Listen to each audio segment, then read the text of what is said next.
So mga tol, mukhang gustong gusto nga po ni David Benavidez na maging isang pound for pound king. Dahil mula na matalo niya ang former world champion na si Demetrius Andrade nito lang nakalipas na linggo, kung saan dinimolis niya ito sa round 6. Hinamon nga po ni David Benavidez ang mga malalakas na boksingero ngayon. Una nga pong hinamon niya, walang iba kundi ang gusto ng mga fans na makasagupan niya na si undisputed super middleweight world champion Canelo Alvarez. Nagkaroon din ng interest si Benavidez kay Terence Crawford dahil balak ni Crawford na umakyat ng super middleweight para labanan si Canelo. Kaya hinamon na din ni Benavidez si Crawford.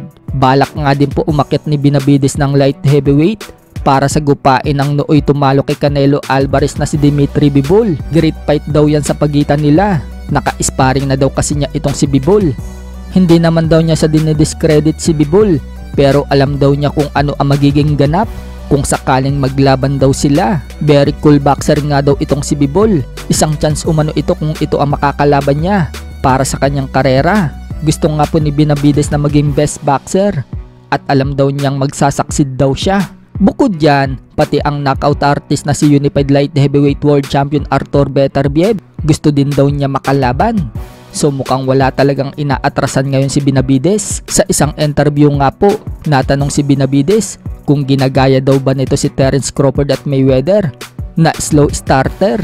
Dahil yun laban daw niya kay Andrade, slow starter daw ang pinakita niya. Saka lang daw ito bumira sa late rounds. Paliwanag ni Benavidez, wala daw siyang ginagayang boksingero. Ganyan daw talaga ang galawan niya sa buong karera niya sa professional. Ayaw daw niya maging boring ang laban niya.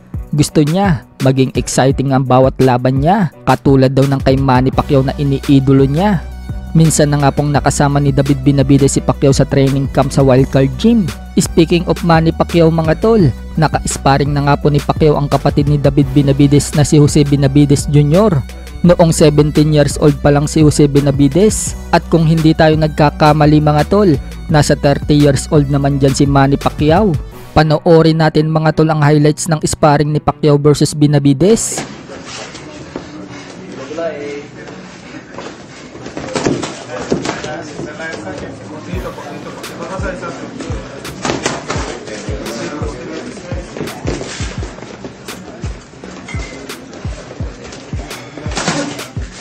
Ito mga baga. Nice move. Dito ka baga. Dito ka baga. Awa. Dito ka baga. Katik ba? Katik ba?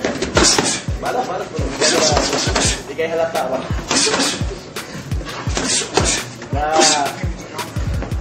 Gawing slide lang. Gawing slide.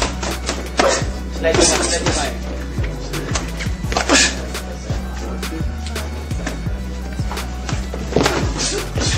Wow.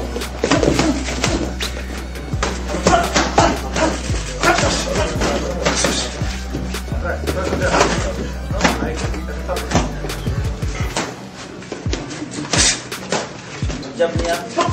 Kita kayo dito kabagat. Ako ha. Basta tingin, awa dahil kali.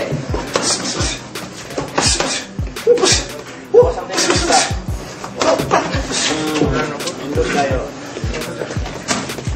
Sa kabilang banda naman mga tol, kung matatandaan, ibinalita natin na magbabalik na sa ibabaw ng ring si former WBC Featherweight World Champion Mark Magsayo sa December 16 kontra kay Eduardo Ramirez. Pero hindi na pala yan ang makakalaban ni Magsayo.